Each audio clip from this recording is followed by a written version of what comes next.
அவர் கிறிஸ்துவ மதத்துக்கு இணையாக வேலை செய்கிறார், கிறிஸ்துவ மதத்தை ஸ்தாபிக்க விரும்புகிறார், எல்லாம் பண்ணக்கூடிய எது பண்ணாலும் என்ன பண்ணாலும் அந்த திருச்செந்தூர் முருகன்கிட்ட போயிட்டு வந்திருக்கார்.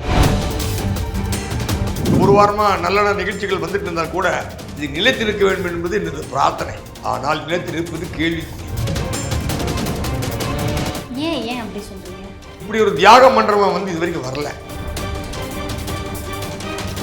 திமுக வந்து 100க்கு 100 500% கெடுக்கிறது தான் போகும்.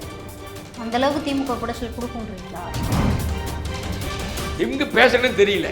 அவர் வளர்ந்துருக்காரு, எவ்வளவு உடம்புக்குள்ளேயே மூளை வளரல. ஒருத்தர் பிரச்சனை கொடுக்கறது ஆசை அவளுக்கு. ஆன்மீகத்தை நீ கடைபிடிக்காம இருக்க முடியுமா? உங்க அம்மாட்ட சொல்லி முதல்ல போய்.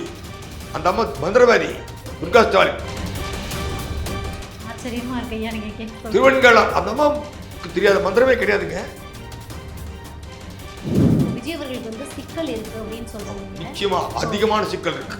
விஜயை சுற்றி இருப்பவர்கள் எல்லாமே வந்து செயற்கையானவர்களாக முன்முகிச்சு புகழ இருக்கிறாங்களே வெளியே உண்மையான ஆத்மாக்கள் இல்லை. இப்போ விஜய் அவர்களுடைய ஜாதக கடத்துல எந்த விஷயம் விஜய் அவர்களுக்கு பலமா இருக்கு, எந்த விஷயம் ரொம்ப பலவீனமா இருக்கு ஐயா?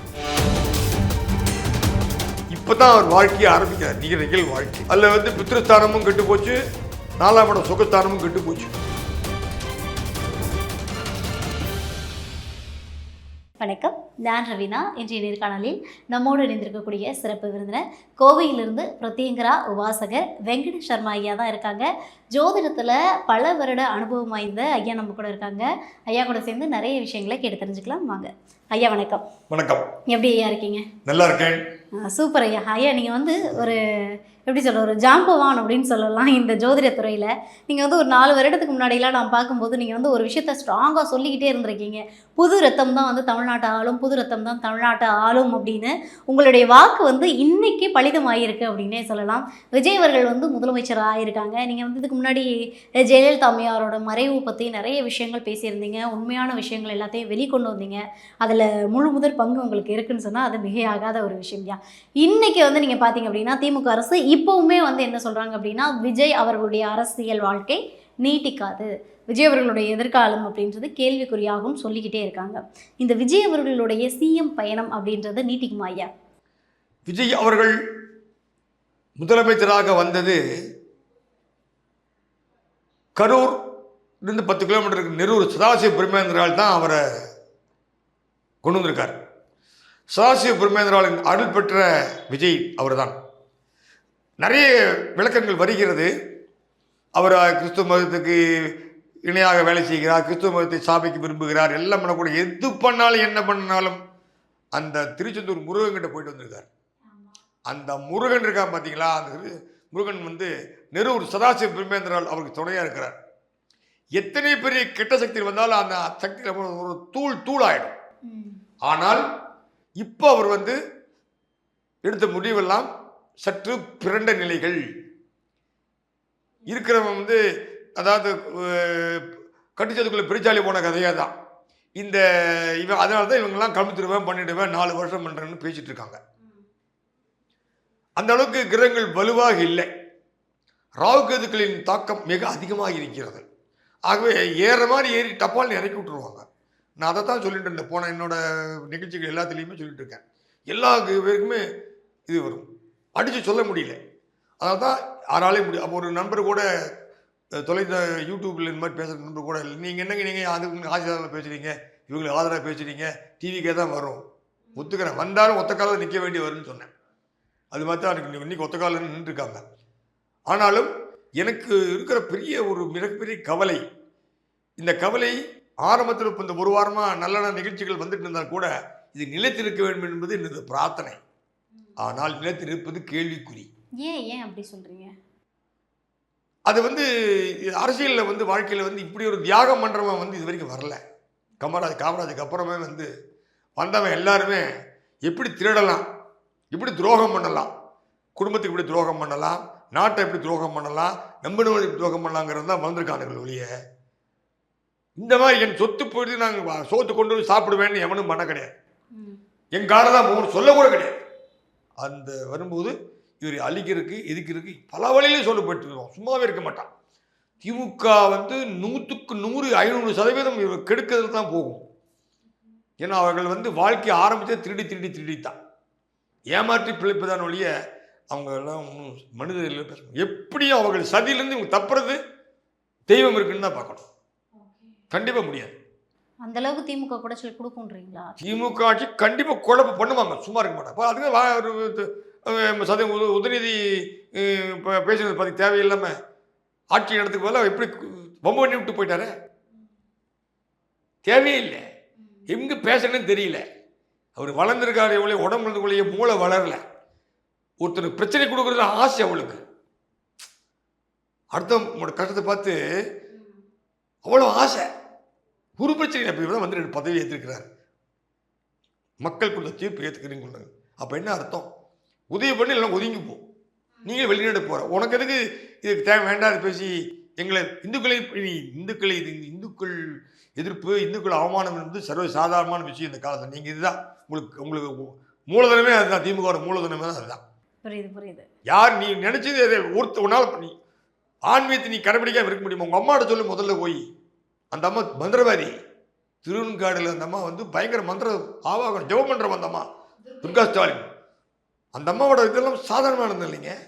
மந்திரம் திருவெண்காடு ஈஸ்வரர் அகோர ஓமாய் புரஸ்புர கோர கோர தர தளரூவா சட சட பிரச்சட பச்சட கக கக வம வம பந்தே பந்தேன்னு மந்திரத்தை காலையில் சொல்கிறவா 3 மணிக்கு 4 மணிக்கு சொல்லக்கூடியவா. அவ்வளோ மந்திரத்தில் தேர்ந்தவர் அந்த அம்மா. சாதாரணமானவர் இல்லை, சாதாரணமாக இல்லை. நீ முதல்ல அங்கே சொல்ல முடியும் பாரு. ஆச்சரியமா இருக்கு ஐயா நீங்க கேட்க. திருவெண்காடு அந்த அம்மாவுக்கு தெரியாத மந்திரமே கிடையாதுங்க. அவங்க அப்பா பெரிய ஆளுங்க, ஞானி. அவங்க அப்பா வாத்தியார். துர்கா ஸ்டாலினோட அப்பா வந்து ஊருக்கு உபகாரி. அதே சமயத்தில் ஸ்டாலினை கூட நம்ம வந்து குறைச்சி மதிப்பிடக்கூடாது. அவரோட புத்தி வந்து காருண்ய புத்தி. அவர் யாரும் உபயோகப்படுத்தலை, விளையாட்டு பொம்மையாக வச்சுட்டாங்க. ஆனால் மனிதர்கள் மாணிக்கம். பசி தாங்க மாட்டான், அடுத்தவன் பசின்னா தூக்கி கொடுக்குறவன். நீங்கள் அவர்கிட்ட போய் உதவி கேட்டுட்டீங்கன்னா அவர் சும்மா அனுப்ப மாட்டார். அவங்கள எனக்கு நிறைய அனுபவம் இருக்கு. உங்களுக்கு பசிக்கு சாதம் போட்டு உனக்கு என்னென்னு கேட்டு பணத்தை கொடுத்து பஸ் ஏற்றி விட்டு அந்த எந்த ஊரில் இறங்குறாரோ அந்த இறங்குறவனுக்கு கொடுத்து பேச வைக்கிற ஆள் அந்த ஆள். அவரும் ஒன்றும் சாதாரணமாக சும்மா பல்லு போட்டு பேசக்கூடாது. நான் வந்து ஒரு காலத்தில் ஸ்டாலின் தலைவராக வந்தால் டிஎம்கே மெம்பர் ஆகணும்னு சொல்லியிருக்கேன். அப்புறம் ஏன் வந்து ஸ்டாலினையே வந்து மக்கள் குளத்தூர் தொகுதியில் தோக்கடிச்சாங்க? ஆமாம். அப்புறம் கூட இருக்கிறவன் வந்து எப்போ திருடுறான்னு பார்த்துட்டு இருந்தா ஏமாத்துறவங்கிட்டவே இப்படி அவனா பார்த்து பொய் சொன்னால் நம்பிடுறாரு. செக் பண்ணுமா வேண்டாமா? நல்லவனை போடுறமா பரமசண்டான நீ எப்போ பார்த்தாலும் பிறரையே இவன்ட்டு இருந்தீங்கன்னா நல்லவன் வாயில் விழ வேண்டாமா? எத்தனை பேர் உன்னை சாபம் போடுவாங்க. உன்னை ஏதாவது இந்துக்கள் ஏதாவது ஒன்று ஏதாவது பண்ணாங்களா? இந்துக்கள் ஓட்ட வச்சு தான் வந்திருக்கு. நீ உனக்கு பிடிக்காதுன்னு போயின்று நீ போ. மற்றவங்க மாதிரியே பண்ணுறாங்க. எனக்கு முஸ்லீம் நண்பர்கள் இருக்கிறாங்க. எனக்கு குருநாதரே முஸ்லீம் தான். நான் காலையில் தினம் சொல்கிறேன், பிராமணன் நான். ஆனால் கூட காலையில் இருந்ததுன்னு பிஸ்மில்லா இறைமா நிறையும் சொல்லாமல் என்னை மலையை ஆரம்பிக்கிறது கிடையாது. அது எவ்வளோ பெரிய மந்திரம் சொல்லு தெரியுமா? எந்த மதமும் மனிதத்தை அழிக்க சொல்லவில்லை. நோ ரிலிஜியன் டீச்சர்ஸ் இல். இன்னைக்கு வரைக்கும் எந்த மதமும் எவனை வெட்ட சொல்லலை. அதில் நான் நம்பிக்கையாக இருக்கேன். எனக்கு கண்ணு வலதுகன் ப்ராப்ளம் வந்தபோது நான் அந்தோனியார்கிட்ட போய் எல்லா பேசுவேன் எனக்கு எல்லா பேசுவேன்னு பாடினவன் நான். எனக்கு நிறைய கிறிஸ்துவ நண்பர்கள் இருக்கிறாங்க, முஸ்லீம் நண்பர்கள் இருக்காங்க. நான் அதனால் சந்தோஷப்படுறேன். எனக்கு எந்த நண்பர்களும் யாரும் எதிரியாக வரல. பகைவனுக்கும் அருள்வா நன்னெஞ்சேன்னு சொல்கிறார் வள்ளலார். நாங்கள் அப்படி தான் வளர்ந்துட்டு இருக்கிறோம். யாரையும் இன்னும் எதுக்க முடியும்? நான் எதுக்கு இல்லை. எவனோ சொல்கிறத கேட்டுட்டுலாம் ஆட முடியாது. இவர் வந்து சும்மா ஓட்டு அரசியல் நடத்திட்டு இருந்தால் இப்படியே தான் போகும். கடைசியில் கழுது தெரிஞ்சு கட்டெருமா தான் போகும். இப்போ விஜய் அவர்களுக்கு வந்து சிக்கல் இருக்கு அப்படின்னு சொல்றீங்க. நிச்சயமா அதிகமான சிக்கல் இருக்கு. முதலமைச்சர் விஜய் அவர்கள் வந்து என்னென்ன மாதிரியான சிக்கலை சந்திப்பாங்க? இப்போ திமுக அரசா இருக்கட்டும், இல்லைன்னா வந்து அதிமுக அரசா இருக்கட்டும், இருக்க எல்லா பக்கமுமே விஜய் அவர்களுக்கு பிரச்சனை கொடுக்கறதுக்கு தயாரா இருக்காங்க. எல்லா பக்கமும் இருக்கு. சுள்ளி துள்ளி சுற்றி இல்லாத பூ பகுதியே வகையே துள்ளி வருகிறது வேலுங்க மாதிரி முருகனுக்கு மாதிரி வேல் வரப்போகிறது. ஆனால் விஜயை சுற்றி இருப்பவர்கள் எல்லாமே வந்து செயற்கையானவர்களாக முன்பு வச்சு புகழ இருக்கிறாங்களே வெளிய உண்மையான ஆத்மாக்கள் இல்லை. ஆத்மாக்கள் வந்தால் கூட பிறரை பார்த்து பயப்படுற மாதிரி தான் இருக்கிறாங்க இன்றைக்கும். அதுக்கு இவர் வந்து நல்ல துணிச்சலான புத்தியை கேட்கணும். அவருக்கு தெய்வ பலம் ஜாஸ்தி. அதில் ஒன்றும் இவங்க என்ன பண்ணாலும் தட்டி எடுக்கிறதுக்கு ஆள் இருக்கு. நெரூர் சதாசிவ பிரம்மேந்திரன் ஒருத்தர் போதும். அவர் பிரசனத்தில் வந்தவர். அவர் கடைசி வரைக்கும் எலெக்ஷன் முடிஞ்சு 10 வரைக்கும் 50 சீட்டுக்கு மேலே வராதுன்னு நான் சொல்லிட்டு இருந்தேன். அப்போ பிரசனத்தில் வந்தபோது பிரசனம் நாங்கள் போட்டோம். தேவ பிரசனம் போட்டு பார்த்தபோது நெரூரே வர்றாரு. நெரூர் சதாசிவ பிரம்மேந்திரன் வர்றாரு. இவரே கிட்ட வர கூப்பிடாம எதுக்கே வந்துட்டுங்கன்னா நான் தான் நின்றுக்கிறேன் அப்படிங்கிறார். அதை சொன்னேன். நான் டெலிவிஷனில் பேசும்போது நான் சொல்லியிருக்கேன். போன மாதம் 2 மாதம் சொல்லியிருக்கேன். இந்த நெரூர் பிரம்மேந்திரா அவர் வந்து இவருக்கு கொடுக்குறதுக்கு இப்போ நெரூரில் போய் தாவேக்கா தோழர்கள் போய் ஜெபம் பண்ணாங்கன்னா ஜெயிக்கிறதுக்கு இதை விட டபுள் மடங்கு வர வாய்ப்பு இருக்குன்னு சொல்லிட்டு விட்டுட்டேன். திமுகவில் ஜெயிக்கணும்னா பிரத்யேகரா ஹோமத்தை பிரத்யேகரா பலிக்கணும்னு சொல்லி, ஏன்னா பிரச்சனைகள் மேலும் மேலும் வராமல் இருக்கிறது அந்த கட்சி காப்பாற்றணுங்க வேண்டி பிரத்யேகரா கும்பிட்டா அவளுக்கு சரிசமம் ஆகும்னு சொல்லி. ஆனால் அங்கே ஒருத்தனும் கேட்குற மாதிரி இல்லை. எல்லாம் காசு கொள்ளையடிக்கிறதுல இருக்கிறானுங்க. அவனவன் கொள்ளையடிச்சு ஓடதான் பார்க்குறானுங்க. கடைசி இவரை மாட்ட வச்சு விட்டு போயிட்டானுங்க. உண்மையாக அதுதான். ஓகே, இப்போ நீங்கள் ஜோதிட ரீதியாக நிறைய விஷயங்கள் சொல்கிறீங்க இல்லையா? இப்போ விஜய் அவர்களுடைய ஜாதக கடத்தில் எந்த விஷயம் விஜய் அவர்களுக்கு பலமாக இருக்குது, எந்த விஷயம் ரொம்ப பலவீனமாக இருக்குது ஐயா? சுக்கிரன் வந்து அவருக்கு அவ்வளோதான் பேசலை. சுக்கிரன் வந்து திரைத்துறை தொழிலில் கொண்டு போய் விட்டான். அந்த சுக்கிர வசியம் என்பது அவர் வந்து முன் புகழ்ச்சியை அதாவது மின்னுவதெல்லாம் பொன்னல்லங்கிறத அவர் இப்போ புரிஞ்சுக்கணும். இப்போ தான் அவர் வாழ்க்கையை ஆரம்பிக்கிறார். நிகழ் வாழ்க்கை அதில் வந்து பித்ருஸ்தானமும் கெட்டு போச்சு, 4ஆம் இடம் சுகஸ்தானமும் கெட்டு போச்சு. சுகஸ்தானம் பஞ்சபட்ச பரிமாணம் 4 ஒரு மீனி பொழுது வண்ணம்லாம் இல்லை. சாதாரண டப்பா தூக்கிட்டு வர்றாரு பார்த்தீங்களா நீங்கள்? அது எளிமை. அப்போ அது 4ஆம் இடம் கெட்டு இருந்தாலும் தனக்கு பிடிச்சதை கண்டதை திங்க மாட்டார், போதுங்கிறதான் வைப்பார். அவர் முன்னுக்கு வருவதற்கு மிகப்பெரிய குருமார்களை அவர் தேர்ந்தெடுக்க வேண்டும்.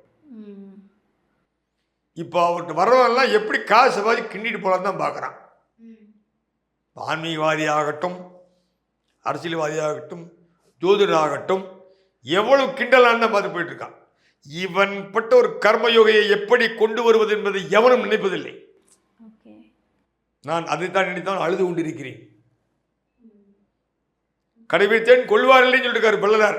நான் அப்படிதான் பிரத்யேகரா உங்களை பண்ணிவிட்டு பிரசாதம் வந்து வாங்க வாங்க நாங்கள் அழுதுட்டு இருக்கிறேன்.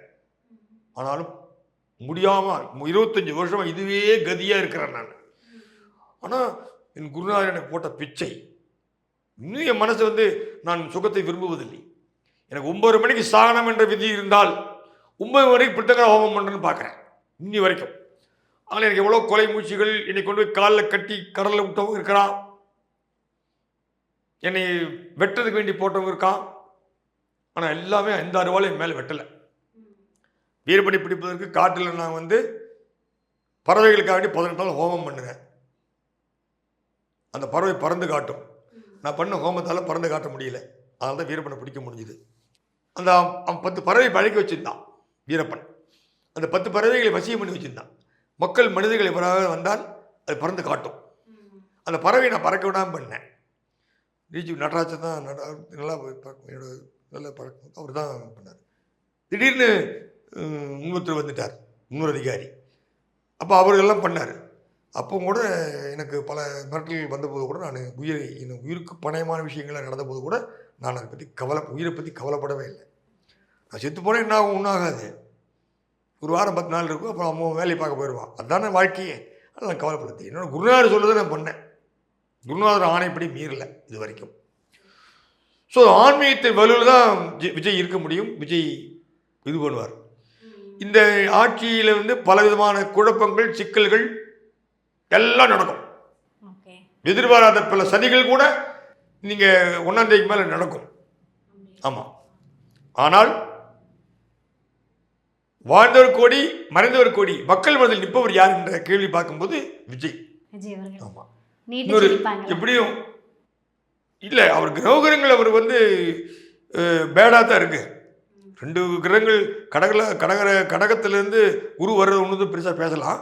ஆனாலும் சில ஏறுனா காலை பிடிச்சி இழுக்கிற மாதிரி தான் இருக்குது. அவங்க 9ஆம் இடம் பித்ருஸ்தானமே அவருக்கு அவ்வளோ அமையலை. அப்போ தந்தை ஸ்தானம் பாக்கியம் எல்லாம் அவருக்கு இது பண்ணல. எல்லாமே குத்துற மாதிரி தான் இருக்குது. அதெல்லாம் நம்ம பண்ணோம்னா ஒரு நல்ல குருநாதர், நல்ல ஒரு ஆளுகிட்ட வாங்கி திங்காதவன் ஏமாத்தவங்கிட்ட திங்கிறவன் பசின்னு அலையக்கூடாது. பசியான பரவாயில்ல, வேலையை முடிச்சு தான் போவாங்கிறவன் வந்தாலும் ஜெயிக்க முடியும் அவர்கிட்ட. அந்த மாதிரி அவளை செலக்ட் பண்ணணும். அதுக்கு எல்லாமே சந்தர்ப்பங்களை கொடுத்தா நடக்கும். ஆனால் கலியுகத்தில் பாவம் தான் பெருகும். ஆனால் இவருக்கு முருகன், திருச்செந்தூர் முருகன் முக்கியமான நிலையில் இருக்கார். ரெண்டாவது சதாசிவ பிரம்மேந்திராள் நெரூர், அங்கே போய் காலை வச்சுட்டாருன்னா அப்புறம் இந்தியாவில் மிகப்பெரிய ஆட்சி. அந்த ராடன் பண்டிட் அவர் ஜோசி சொன்னதெல்லாம் உண்மைதான். ராடன் பண்டிட் மிகச்சிறிய கற்றறிந்தவர். ஆனாலும் அவரோட பாணி வேறு, என் பாணி வேறு. ஆனால்